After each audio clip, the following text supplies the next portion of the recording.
We are in James chapter 3, verse 3. Reading from the King James Bible, quote, "Behold, we put bits in the horses' mouths, that they may obey us, and we turn about their whole body." Unquote.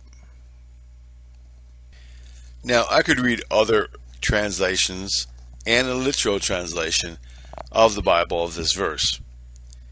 But let me help those of you who have never ridden a horse, who has not grown up in the country. I grew up in the country on a small farm. And I can tell you right now that having trained many children who were disabled, some didn't even have arms, and had to put the reins that guide the bits that are in the horse's mouth into their own mouth to pull the reins that we would normally use our hands on to guide the horse. These bits are put in to the horse's mouth so that when you pull to the left, he'll go to the left. You pull him to the right, he'll go to the right. He has been trained that to resist this is discomfort. To obey this allows you to have a better time at this moment. These bits allow us to move his head and move his whole body. So, when you read this, behold, we put bits in the horses' mouths, that they may obey us, and we turn about their whole body. This is exactly what he's talking about. We don't need to go into any other Bible on this one unless we're from the city and we have never ever done this and seen how this is. So, with that practical instruction or experience brought to you, now let's look at the Greek to see what he means by this. Behold. This is written in the second aorist tense. Let me give you a proper definition of what that means. It's identical in meaning and translation to the first aorist tense. The only difference is the form of the spelling in the words in Greek, and there is no effect in the English translation. So,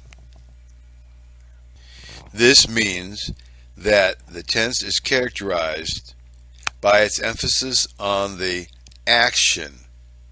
That is, the concept of the verb is considered without regards to past, present, or future tense.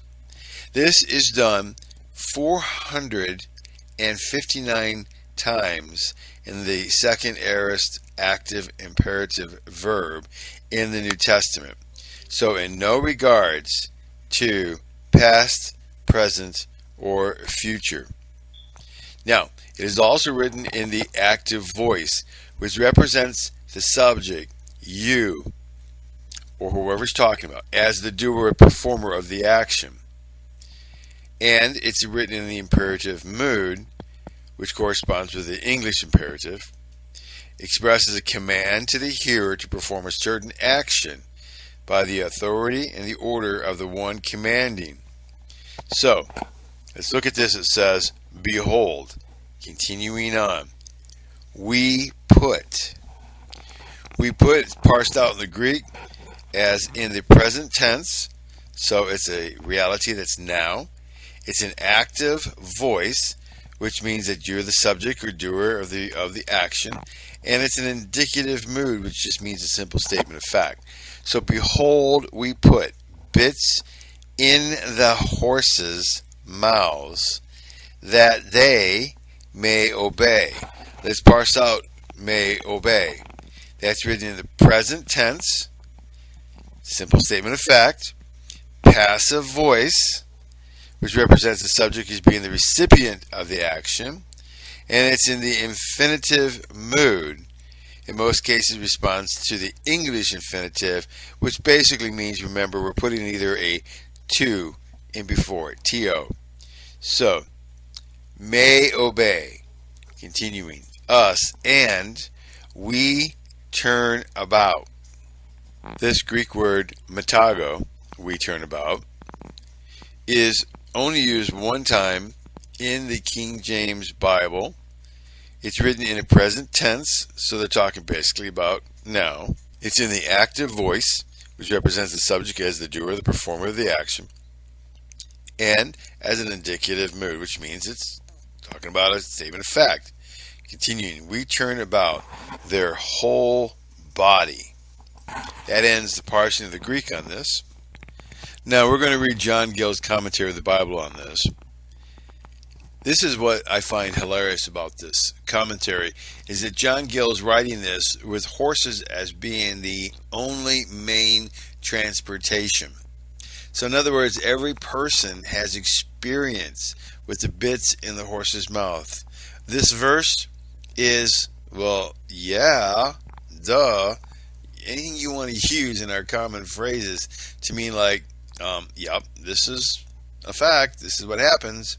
So if John Gill does not go into a great detail like I am right now, it's because this is commonplace. So let's read this.